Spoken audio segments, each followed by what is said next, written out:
Hey, welcome to Tabletop Skirmish Games. I'm Lee, and in this video I'll be taking you through all the core rules you need to know to play your first game of Warhammer 40,000.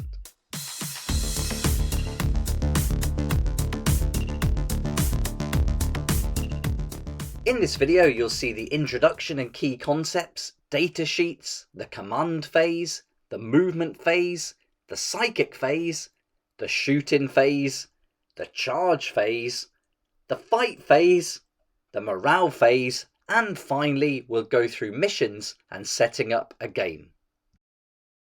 I'll be using the free PDF Warhammer 40,000 core rules booklet, and this is available to everybody, and I'll put a link in the description below so that if you wanted to download a copy and use that as we go through the series, then I think that would be a great idea because you can use the visuals from the screen and then have your own reference to make notes on as we go through each rule.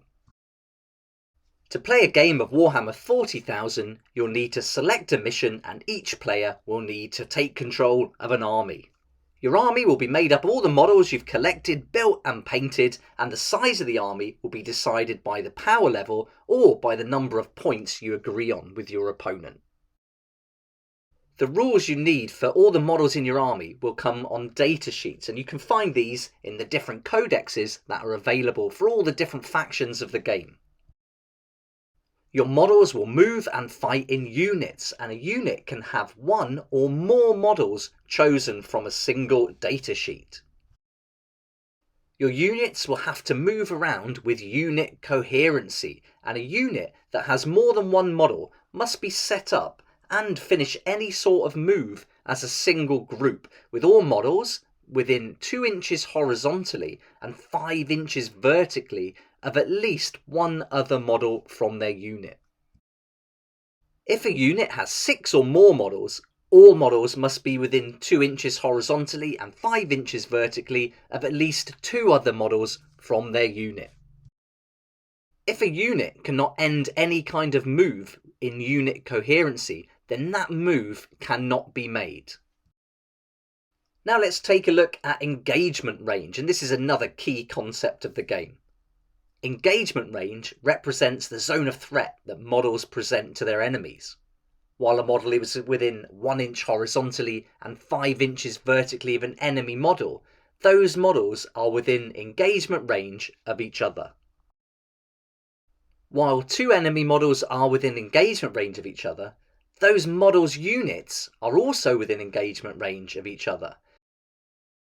Now let's take a look at the battlefield, and all battles of Warhammer 40,000 are fought upon rectangular battlefields, and the size of the battlefield will depend on the size of the army that you use, and this will all be decided within the mission guide.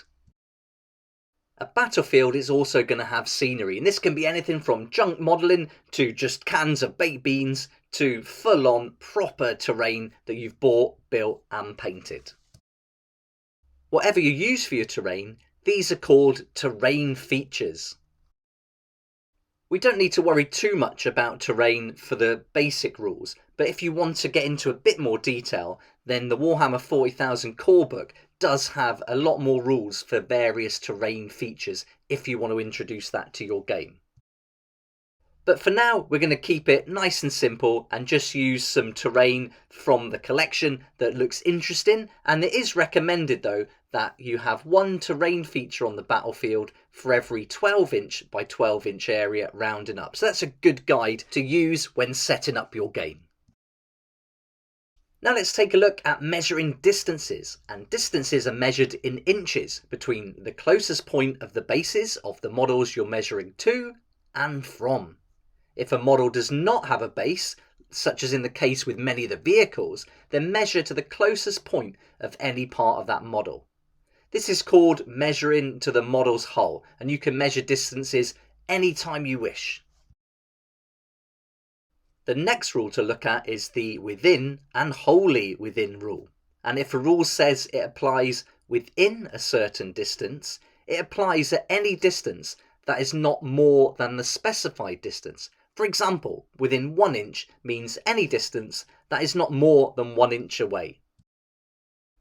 If a rule says it affects models that are wholly within, then it only applies if every part of the model's base or hull of a vehicle is within that specified distance.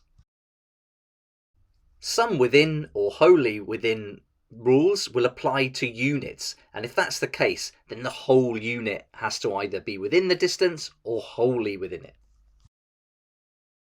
Now let's take a look at the dice, and to fight a battle you're going to need some 6-sided dice, and these are going to be referred to as D6. Sometimes a rule will ask you to roll a D3, so here you roll a D6 and halve the value shown on the dice to get the result, always rounding up. Sometimes you're going to get modifiers to add to your dice result, and all modifiers are cumulative. There's also a following order that you must apply the modifiers in.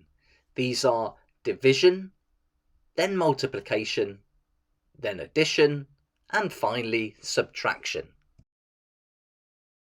You can modify a dice roll above 6, but it can never be modified below 1. So if after all your modifiers have been applied, a dice roll would be less than 1, then you count that result as a 1. Some rules will allow you to re-roll a dice roll, and this means that you'll get to roll some or all of the dice again. It's important to note that you can never re-roll a dice more than once, and re-rolls happen before any modifiers are applied. There'll be quite a few times where you have to roll off during a game, and the rules will tell you exactly when to do it. But to roll off, both players will roll 1d6, and whoever scores highest wins the roll off. If there is a tie for the highest roll, then simply make the roll off again. Let's talk about the sequencing rule now. While playing Warhammer 40,000, you'll occasionally find that 2 or more rules are to be resolved at the same time. For example, at the start of a battle round or at the end of the fight phase. If several rules must be resolved at the same time, the player whose turn it is chooses the order to resolve them. The final concept we need to look at in this video is the starting, strength, half strength, and destroyed units rule. The number of models a unit has when it is added to your army is known as its starting strength. Throughout a battle, models will suffer damage and be destroyed. When a model is destroyed, it is removed from play, and while the number of models in a unit is less than half its starting strength, that unit is said to be below half strength. When every model in a unit has been destroyed, the unit is said to have been destroyed. That brings us to the end of part 1, the introduction and key concepts to play Warhammer 40,000. Come and join me for part 2 of the series, where we'll look at the datasheets and modifying characteristics. Each unit has a datasheet that lists the characteristics, war gear and abilities of its models. You'll find datasheets for all your units in the different codexes for the different factions, but you'll also find a condensed version of a model's datasheet in its construction guide, but this will contain less information than the full version. Right, let's get started, and the datasheet I've chosen for this example is the Assault Intercessor Squad. The first thing to look at is the text at the top left hand corner, and this is where you'll find the name of the unit. Next, you'll see a logo in the top right hand corner, and this is the battlefield role. Now this will be used primarily when making what's called a battle forged army, and you don't need to know about that for the basic rules, but if you want to start going into more in-depth rules, you can find all about this in the Warhammer 40,000 core book. We do need this next part though. This is the power rating, and the higher this is, the more powerful the unit will be. When you put together your army, it'll have a power rating, and so for example you'll have a power rating of 50, so you know how many units you can fit in that total power value. Now we're on to the profiles, and this is going to tell you all about the units, and so here we've got both the Assault Intercessor and the Assault Intercessor Sergeant. On the left hand side we've got the number column, and so this tells us we have to have 4 to 9 Assault Intercessors and 1 Assault Intercessor Sergeant in our unit. Then as we work along, we've got the different letters that tell us about each characteristic. So M represents move, and this is the speed at which a model moves across the battlefield. You'll notice that some models might have just a dash instead of a number, and this means that they won't be able to move at all. Next we've got WS, and this stands for weapon skill, and this tells you a model's skill at hand-to-hand fighting. And if a model has a weapon skill with just a dash in there, then that means it's not able to fight in hand-to-hand combat. Next is BS, and this is ballistic skill. And this shows how accurate a model is when shooting with ranged weapons. And if a model has a ballistic skill with just a dash there and no number, it means it has no proficiency with ranged weapons and cannot make attacks with ranged weapons at all. Next is S, which stands for strength, and this indicates how physically strong a model is and how likely it is to inflict damage in hand-to-hand combat. Then we're on to T for toughness, which reflects the model's resilience against physical harm. W is for wounds, and wounds show how much damage a model can sustain before it succumbs to its injuries. A represents attacks, and this tells us how many times a model can strike blows in hand-to-hand combat. And if a model has an attacks value with just a dash there and no number, that means it's unable to fight in melee at all. Now we're on to LD, which stands for leadership, and this reveals how courageous, determined, or self-controlled a model is. And the final characteristic in the profile is SV, which stands for save, and this indicates the protection a model's armour gives them. Now we're on to composition and war gear, and if it doesn't tell you in the profile how many models are in the unit, then you'll see it here in this section of the datasheet. It's also going to tell you the default weapons and the war gear the models are equipped with. And it will also say sometimes, like you can see here, if there's 6 or more models, then it's going to have a different power rating. And in this example, that power rating will go from 5 to a 10. Now we're on to abilities, and many units will have one or more special abilities. Now they'll be described here, or they direct you to a page within the codex so you can find out more information. And here I've shown some examples of those Angels of Death ability and Combat Squads ability so you can get an idea of what they look like. Now we're on to the weapons, and here we can see that they've also got some characteristics. So let's start working through them. So first of all, we've got the name of the weapon. Then we've got the range, and this tells us how far the weapon can shoot. And weapons with a range of melee are melee weapons and can only be used in hand-to-hand combat. All other weapons will be ranged weapons, and some weapons have a minimum and maximum range, for example 6 inches to 48 inches, and such weapons cannot target units that are wholly within that shorter range. Next we've got the type of weapon, and these are all going to be explained in the shooting and fight phases of these basic rules videos. Then as we work our way to the right of the weapon profile, we've got S, and this stands for strength, and this is how likely the weapon is to wound an enemy model. If a weapon's strength lists user, as you can see here with the Astartes chainsword, then it is equal to the bearer's strength characteristic from their profile that we saw earlier. If a weapon lists a modifier, for example +1 or ×2, modify the bearer's strength characteristic as shown. Next we've got AP. This stands for armor penetration, and this tells us how good the weapon's attacks are at getting through armor. You'll find out more about the AP in later videos. Then we have D, which stands for damage. This is the amount of damage inflicted by a successful wound. That brings us to the final column in this section, which are the abilities of the weapon. And if any abilities apply to attacks made with this weapon profile, then you'll find them listed here.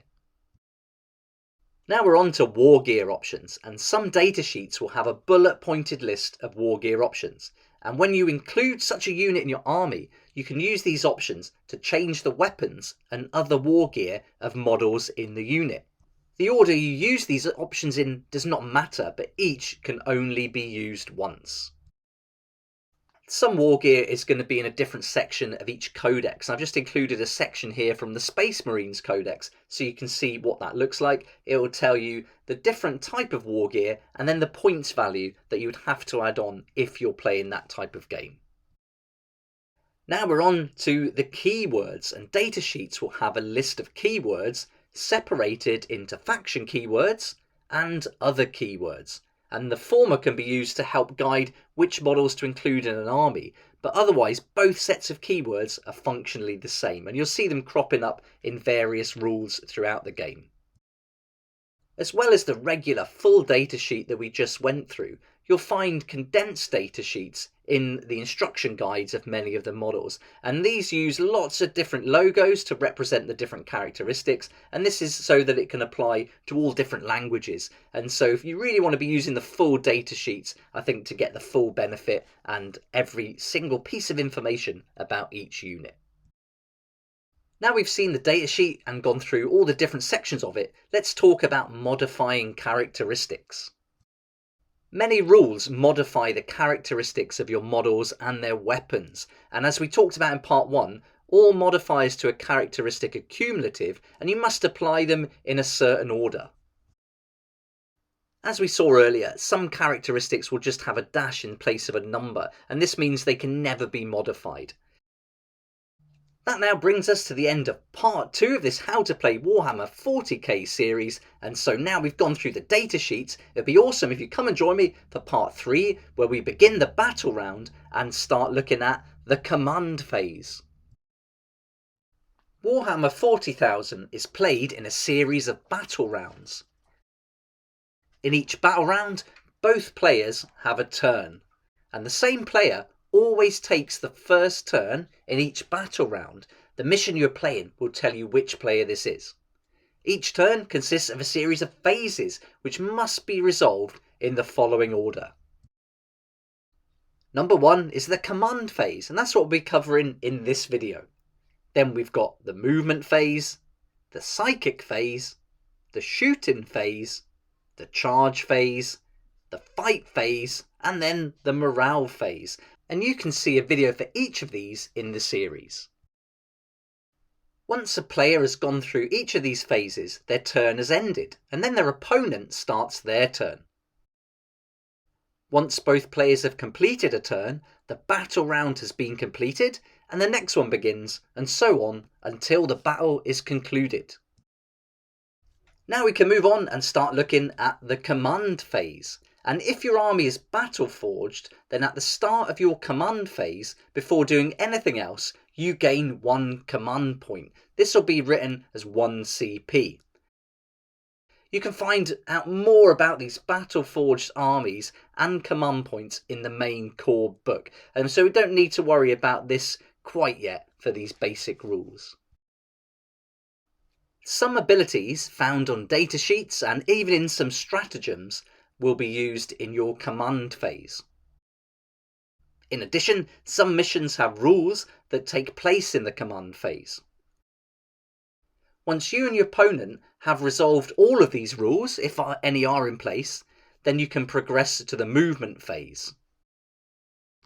That pretty much sums up the command phase, so nice and simple, but all the rules are going to be found on your data sheets and in your stratagems that come with the codexes. So really important to learn those codexes and learn exactly what your different units can do and how you can use them in this command phase. So that takes care of the introduction to battle rounds and the command phase. A nice and quick video this one, but in part 4, where I hope you'll come and join me next, you'll learn about the movement phase, and this is a little bit longer, a bit more in depth, and we're even going to start covering vehicles. The movement phase is split up into 2 steps. First, we've got to move our units. Then we can set up our reinforcements that have not yet arrived. So let's get started and look at step 1, where we move our units. Start your movement phase by selecting 1 unit from your army to move. That unit can then either make a normal move, it can advance, or it can remain stationary. We'll go through these in more detail as we work through this video. If a unit is within engagement range of any enemy models when it's selected to move, and we covered engagement range in part 1 of the series, then it cannot make a normal move or advance, but it can choose to remain stationary or choose to fall back. When you move a unit, you can move any of its models. And whenever you move a model, you can pivot it and or change its position on the battlefield along any path, but no part of that model's base or hull if it's a vehicle can be moved across the bases or hulls of other models, nor can any part of that model, including its base, cross the edge of the battlefield. The distance a model moves is measured using the part of the model's base or hull that moves furthest along its path. Also remember that a unit must finish any type of move in unit coherency that we also covered in the first video of this series. Let's go through those different move actions now. So starting with a normal move, models move up to their M characteristic, and they cannot move within engagement range of enemy models. Let's look at advancing next, and when a unit makes an advance, you make an advance roll for the unit by rolling 1d6 and then add the result in inches to the move characteristics of each model in that unit. Just with a normal move, you cannot move within engagement range of enemy models, and units that advance cannot shoot or charge this turn. We'll be covered charging later on in another video. If you choose to remain stationary, then it's really simple. If a unit remains stationary, none of its models can be moved for the rest of the phase. And finally, let's look at falling back. And when a unit falls back, each model in that unit can move a distance in inches equal to or less than their move characteristic. Units that fall back cannot charge this turn, and units that fall back cannot shoot or manifest psychic powers this turn unless they have the Titanic keyword. That covers step 1 of the movement phase, so now we know how to move our units. Let's move on and look at step 2, reinforcements. A reinforcement unit is a unit that starts the battle in a location other than the battlefield. You set up your reinforcement units one at a time as described by the rules that let them start the battle in locations other than that battlefield. Reinforcement units cannot make a normal move, an advance, fall back, or remain stationary this turn. Reinforcement units always count as having moved this turn, and any reinforcement unit not set up on the battlefield by the end of the battle counts as being destroyed. That now covers moving units and reinforcements, but I think it would be good to go over just a few advanced rules that you could still use in your basic games of Warhammer 40,000. The first of these advanced rules is moving over terrain, and models can move freely over terrain features 1 inch or less in height. But models cannot move through taller terrain features, but they can climb up and down them. When moving up or down, just count that as part of its move, but remember that a model cannot finish any kind of move mid-climb. Some units have the fly keyword, and then when it makes a normal move, an advance, or it falls back, its models can be moved across other models and their bases as if they were not there, and they can be moved within engagement range of enemy models too.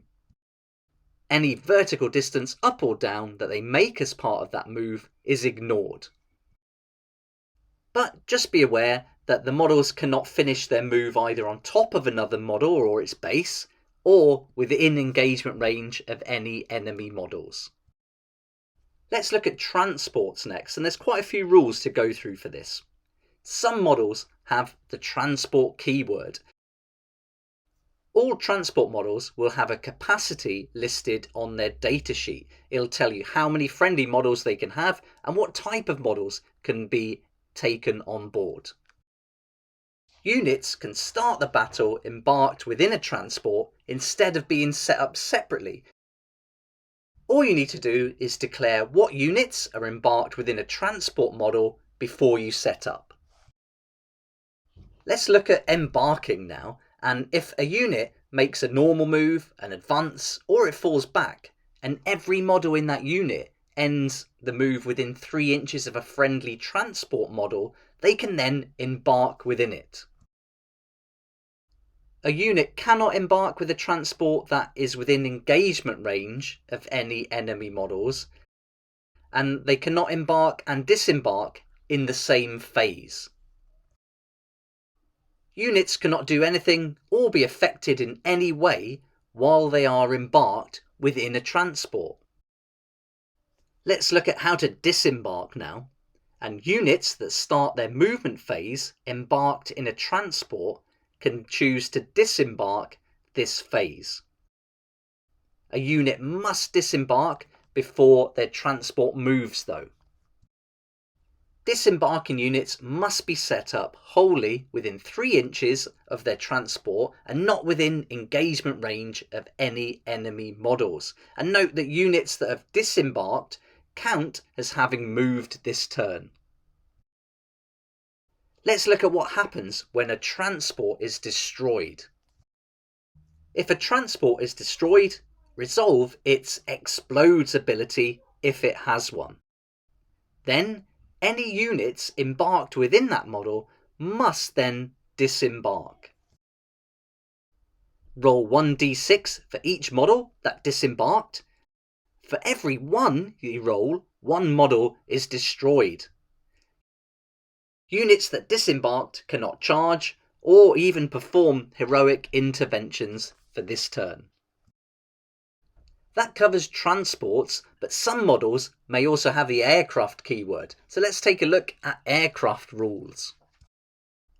Aircraft models will typically have a move characteristic of 2 values. The first will be the minimum move characteristic, and then the second will be the maximum move characteristic.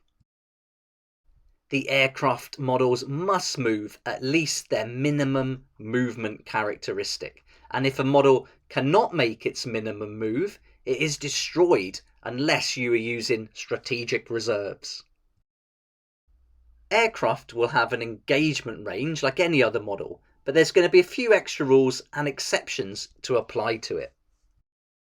Because aircraft are flying, models can move within an enemy aircraft's engagement range, and models can move over aircraft and their bases when they make any kind of move. Aircraft can make a normal move or an advance even when within engagement range of enemy models. That now covers the movement phase, where we've looked at moving units, reinforcement, all different types of transport, and aircraft too. So now it's time to join me in part 5, where we'll look at the psychic phase. Some models have the psyker keyword, and in the psychic phase, psykers can attempt to manifest psychic powers and deny enemy psychic powers. You start the psychic phase by selecting 1 eligible psyker unit from your army that is on the battlefield. Once selected, you can attempt to manifest 1 or more psychic powers with them. Once that's done, you can select another psyker in your army to manifest its psychic powers, and once all your psykers have manifested their psychic powers, you progress to the next phase, which is the shooting phase. Let's have a look at the psychic powers and how to manifest them. And all psykers know Smite, and some will know additional psychic powers which will be described on their datasheets. If you don't have any psyker units in your army, then you simply end the psychic phase and move on to the shooting phase. When you want to manifest a psychic power, you first select which psychic power you'd like to use. You cannot select the same psychic power more than once per battle round, unless that power is Smite. You attempt to manifest the psychic power by taking a psychic test, which we'll look at in a little while. The opponent can attempt to deny the psychic power by taking a Deny the Witch test. If successfully manifested, resolve the psychic power's effects, and then select another psychic power. A psychic test is passed if 2d6 equals or exceeds psychic power's warp charge. If you roll a double 1 or double 6, the psyker suffers perils of the warp. We'll take a look at perils of the warp later in this video. If your opponent is able to deny the witch, they pass if 2d6 exceeds the result of the opposing psyker's psychic test. Only one attempt can be made to deny each psychic power. Now let's have a look at Smite and Perils of the Warp in more detail. And let's start with Smite. And Smite has a warp charge value of 5. So when you take your psychic test, you're going to need a 5+ to manifest the Smite. The warp charge increases by 1 for each other attempt to manifest Smite made in this phase. And if Smite is manifested, closest visible enemy unit within 18 inches suffers D3 mortal wounds. If it's manifested with a psychic test result of 11+, the enemy instead suffers D6 mortal wounds. Now let's look at Perils of the Warp, and when a psyker unit suffers Perils of the Warp, it'll suffer D3 mortal wounds. If the psyker unit is destroyed, the psychic power fails to manifest, and if the psyker unit is destroyed, every other unit within 6 inches suffers D3 mortal wounds. That covers all the basic rules for the psychic phase, and it just goes to show that these data sheets are really important. The data sheets are packed with rules that you'll need for your army, and I've covered all this in part 2 if you haven't seen it already. But it'd be great if you come and join me for the next part in this series, which is part 6, the shooting phase. You start your shooting phase by selecting one eligible unit from your army to shoot with. When your unit shoots, select targets and then resolve attacks with any or all ranged weapons that models in that unit are equipped with. Continue this process by selecting another eligible unit from your army to shoot with, and once you've shot with all your units, you can progress to the charge phase. Now let's look at selecting targets, and when your unit shoots, you must select the target unit for all of the ranged weapons its models are making attacks with before any of the attacks are resolved. And if a weapon has more than one ranged weapon, it can shoot all of them at the same target, or it can split the weapons between different enemy units. At least one model in the target unit must be visible to the attacking model and within range of the attacking weapon. If a unit targets multiple units, all attacks against one unit must be resolved before resolving attacks against the next.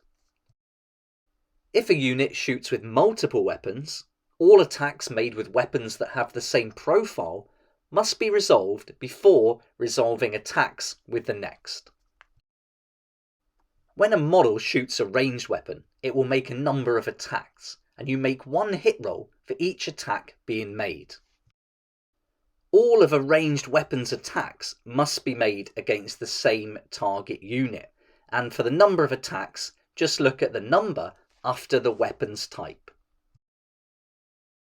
Let's look at the locked in combat rule next, and units cannot shoot while they are within engagement range of any enemy units, and units cannot shoot at targets within engagement range of any friendly units either. There are 5 types of ranged weapon, and each will come with their own rules, so let's look at them now. The first weapon type is the assault weapon, and this can be shot even if firing models units advanced. You subtract 1 from hit rolls if the firing models unit did advance. The second is a heavy weapon, and you subtract 1 from hit rolls if the firing model has the infantry keyword and its unit has moved this turn. The third type is rapid fire, and when a model shoots a rapid fire weapon, you double the number of attacks it makes if its target is within half the weapon's range. The fourth type is the grenade, and when a unit shoots, one model that is equipped with a grenade in that unit can resolve attacks with it instead of shooting any other weapon. The fifth type is the pistol, and this can be shot even if the firing model's unit is within engagement range of an enemy unit, but it cannot be shot alongside any other type of weapon. There's an advanced rule for weapons called blast weapons, and let's go through that now. If a blast weapon targets a unit that has between 6 and 10 models, it always makes a minimum of 3 attacks. When a blast weapon targets a unit that has 11 or more models, you do not roll a dice to randomly determine how many attacks are made, and instead you make the maximum possible number of attacks. Blast weapons can never be used to attack units within the firing unit's engagement range. Now we're on to a really important part of this whole series, and that is how to make attacks. And attacks are made using both ranged and melee weapons. Attacks can be made one at a time, or in some cases you can roll for multiple attacks together. So let's go through the sequence we need to follow. The first step is the hit roll, and for ranged weapons we roll 1d6. The hit is scored if the result equals or beats the attacking model's BS characteristic. Otherwise, the attack fails. For melee weapon attacks, we roll 1d6, and the hit is scored if results equals or beats the attacking model's WS characteristic. Otherwise, the attack fails. Step 2 is the wound roll, and for this we roll 1d6 and compare the attacker's strength characteristic with the target's toughness characteristic on this table. The target is wounded if the score equals or beats the result required. Otherwise, that attack fails. It's important to remember those dice modifier rules that we covered in part 1. Now we're on to step 3, where we allocate an attack, and if an attack successfully wounds the target unit, the player commanding the target unit allocates that attack to one model in the unit. If a model in the unit has already lost wounds, or has already had attacks allocated to it this phase, they must select that model. Now we're on to step 4, the saving throw, and the player commanding the target unit makes one saving throw by rolling 1d6 and modifying the roll by the armor penetration characteristic of the weapon that the attack was made with. If the result is less than the save characteristic of the selected model, the saving throw is failed and it suffers damage. Otherwise, the attack is saved. Now we're on to the final step, which is step 5, where we inflict damage, and the damage inflicted is equal to the damage characteristic of the weapon making the attack. A model loses 1 wound for each point of damage it suffers, and if a model's wounds are reduced to 0 or less, it is destroyed and removed from play. If a model loses several wounds from an attack and is destroyed, any excess damage inflicted by that attack is lost and has no effect. That covers all the steps for making attacks, but there's just a couple of rules to remember throughout this process. The first is that unmodified hit rolls, wound rolls, and saving rolls of 1 always fail. Unmodified hit rolls and wound rolls of 6 always succeed. And finally, hit and wound rolls cannot be modified by more than -1 or +1. Let's finish the video by going over 3 advanced rules, and the first one is to do with invulnerable saves. An invulnerable save is a saving throw that is never modified by an attacking weapon's AP. A model with an invulnerable save can use it instead of its normal save characteristic. The next advanced rule is to do with mortal wounds, and some attacks will inflict mortal wounds on the enemy, and each mortal wound inflicted on a unit causes one model in the unit to lose 1 wound. No saving rolls can be made against mortal wounds, and mortal wounds inflicted by attacks in addition to normal damage always apply, even if normal damage has been saved. And finally, let's look at ignoring wounds, and some models have rules that give them a chance to ignore wounds, and a model can only use one rule to attempt to ignore each wound suffered. There are other advanced rules such as big guns never tire and look out sir, but for the basic rules of the game we've pretty much covered everything you need to know to take part in the shooting phase and to make attacks. So come and join me for part 7 of this Warhammer series where we'll go through all the rules for the charge phase.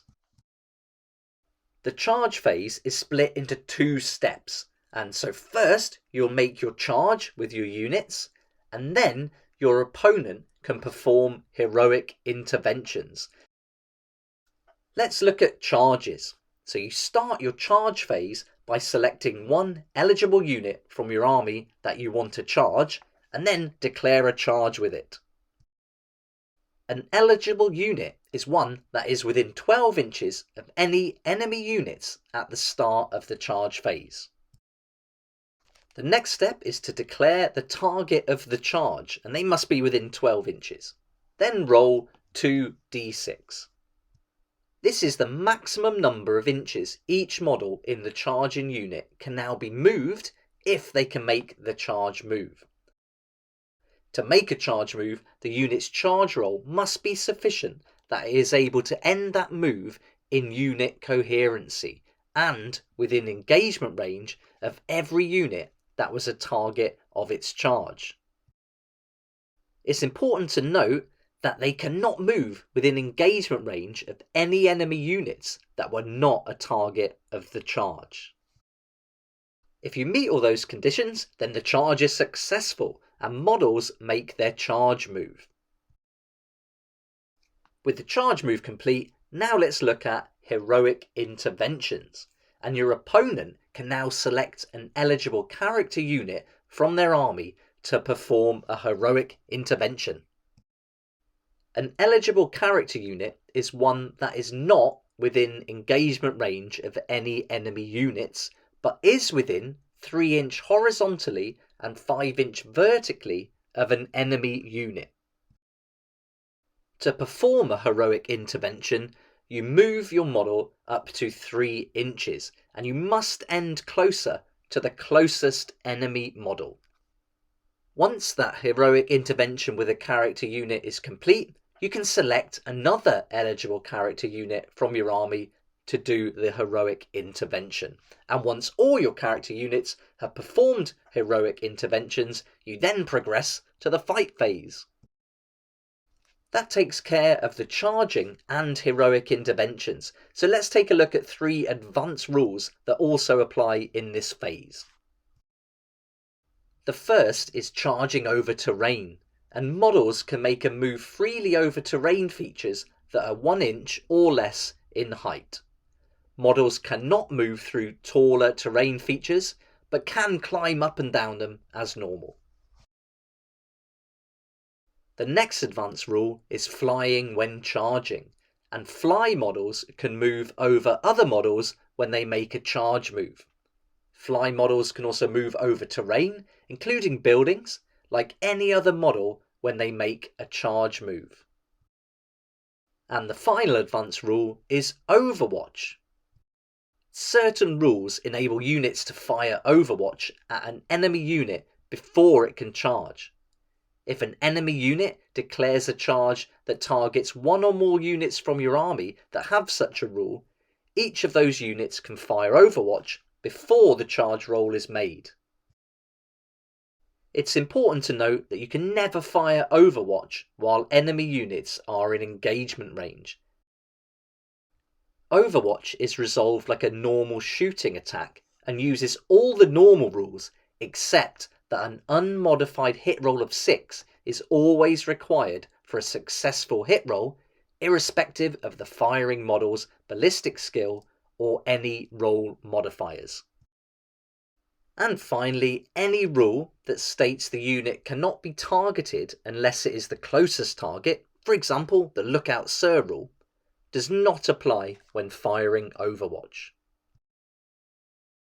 That's now covered the rules for the charge phase, so come and join me for part 8 of this How to Play Warhammer 40k series, where we'll look at all the rules you need to know for the fight phase.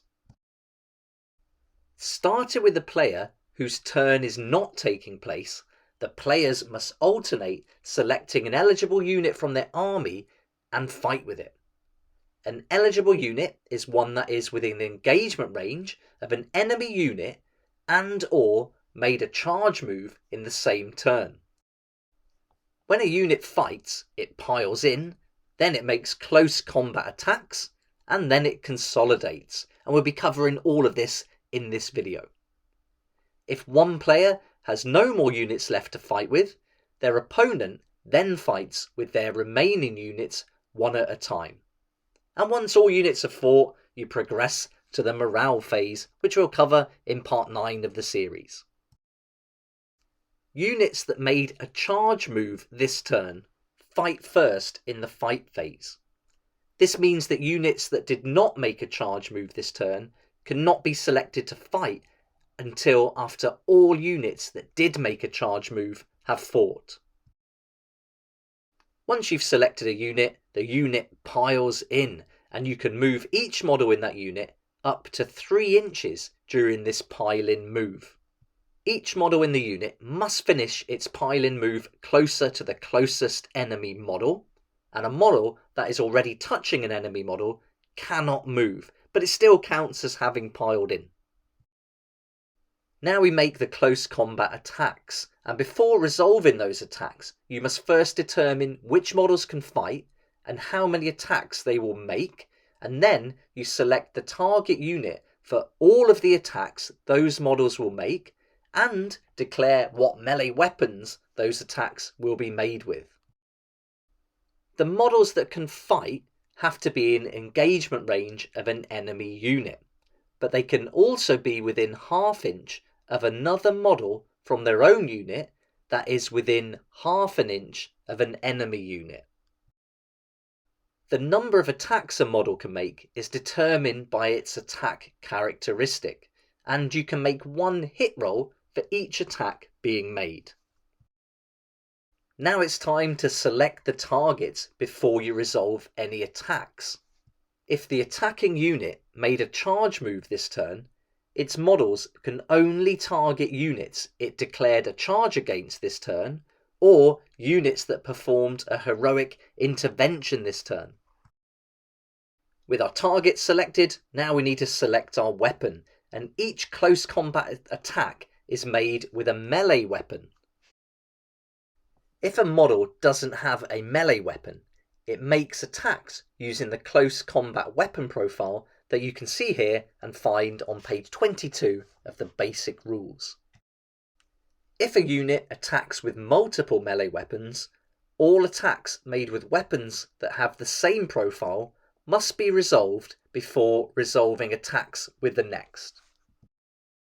Now it's time to consolidate, and when a unit consolidates, you can move each model in the unit up to 3 inches. Each model must finish its consolidation move closer to the closest enemy model. And a model that is already touching an enemy model cannot move, but still counts as having consolidated. That brings us to the end of part 8 of this How to Play Warhammer 40,000 series, and now you know how to play the fight phase. So come and join me for part 9 of the series, where we'll look at the morale phase.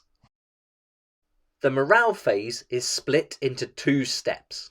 First, you take morale tests for your units, and then you remove any out of coherency models. Let's start with morale tests, and starting with the player whose turn is taking place, the players must alternate selecting a unit from their army that has had models destroyed this turn, and then take a morale test for it. Once all units have taken their morale tests, you then progress to the unit coherency checks step. But first, let's go into a little bit more detail about morale tests and the combat attrition tests. To take a morale test, roll 1d6 and add the number of models from the unit that have been destroyed this turn. If the result is equal to or less than the highest leadership characteristic in the unit, the morale test is passed and nothing else happens. An unmodified roll of 1 is always a success and no models will flee. But if the morale test exceeds the unit's leadership characteristic, 1 model flees and other models must then take the combat attrition test. For the combat attrition test, you roll 1d6 for each remaining model in the unit. For each 1 you roll, 1 additional model flees. If the unit is below half strength, you subtract 1 from the combat attrition test result. That takes care of the morale test, so now let's look at the unit coherency checks. Each player must now remove models one at a time from any of the units in their armies that are no longer in unit coherency as we defined in part 1 of this series. The models removed count as having been destroyed, but they never trigger any rules that are used when a model is destroyed. Models removed because of this do not cause their unit to take another morale test. That now covers every phase of the battle round, and now you know how to play the morale phase, it's time to move on to the final part of the series, where we'll look at putting together a mission and getting started with a battle. Before you can wage war in a game of Warhammer 40,000, you must first select a mission. The basic rules PDF that I linked to in the description down below includes a perfect single mission to get started with. All missions include a set of instructions that describe how a battle is fought, and these should be followed in order and would typically include a number of steps that we're now going to go through in this video. In step 1, we muster our armies, and each mission will guide players on what size armies they should muster, and may include further rules that could affect how you pick your army. In step 2, we read the mission briefing, and each mission has a description of the circumstances of the battle and what the mission's primary objectives are. Some missions may also include 1 or more special rules, and these will cover unique situations or abilities that can be used in the battle. In step 3, we create our battlefield, and each mission will include details of the size of the battlefield you will need. Each mission will also instruct you if any terrain features or objective markers must be set up, and provide you details of where to set them up. In step 4, it's time to deploy forces, and each mission includes a deployment map that shows where each player can set up the models in their army. This is known as the Army Deployment Zone. In step 5, we must determine the first turn, and each mission will tell you how to determine which player has the first turn. In step 6, we resolve pre-battle rules, and now players should resolve any pre-battle rules that their army has, and they might not have any. In step 7, we finally get to begin the battle, and the first battle round begins. Players then continue to resolve battle rounds until the battle ends. In step 8, we end the battle, and each mission will tell you when the battle ends. This will typically be after a set number of battle rounds have been completed, or when one player has achieved a certain victory condition. And the final step is to determine the victor. Each mission will tell you what you need to do in order to win the game, and if neither player manages to achieve a victory, then the game is considered to be a draw. With those 9 steps, you're ready to start your mission, but let's cover some advanced rules, in particular objective markers and objective secured. Let's look at objective markers first, and many missions will use them, and these represent sites of tactical or strategic importance that both sides are attempting to secure. The mission will tell you where to place your markers, and it's recommended to use round markers that are 40mm in diameter. A model is in range of an objective marker if it is within 3 inches horizontally and 5 inches vertically of that objective marker. The objective marker is controlled by the player who has the most models in range of it. It's important to note that aircraft and fortifications cannot control objective markers. Let's look at objective secured now, and some units have an ability called objective secured. A player controls an objective marker if they have any models with this ability within range of that marker, even if there are more enemy models within range of it. If an enemy model within range of an objective marker also has this objective secured ability, then the objective marker is controlled by the player who has the most models within range of that objective marker as normal. Congratulations, you've made it to the end of this How to Play Warhammer 40,000 series, and now you've got all the rules you need to play your first game of Warhammer 40k. I'd love it if you come and join me for the battle reports that I'll be featuring regularly on the channel, and the first battle report I'll be playing will be a slow time playthrough of the mission only war that's included in the Basic Rules PDF. This will be a great way for you to see all the rules put into action on the battlefield. If you liked the video, please hit the like button, subscribe for more videos like this, and don't forget to hit that notification bell so you can keep up to date with all the next parts of this series. I'd like to say a huge thank you to everyone that's helped make this series possible, and so thanks to everyone who's either provided a product or sponsored this video series. I really appreciate it, and thank you so much. I'll put links in the description below to everyone who's contributed to the series, and I'd love it if you went and checked out their websites and supported their work. I'd like to say a huge thank you to my Patreon supporters who make these daily videos possible, and if you're interested in joining the community, it'd be awesome to see you there, and I'll put a link for that in the description down below.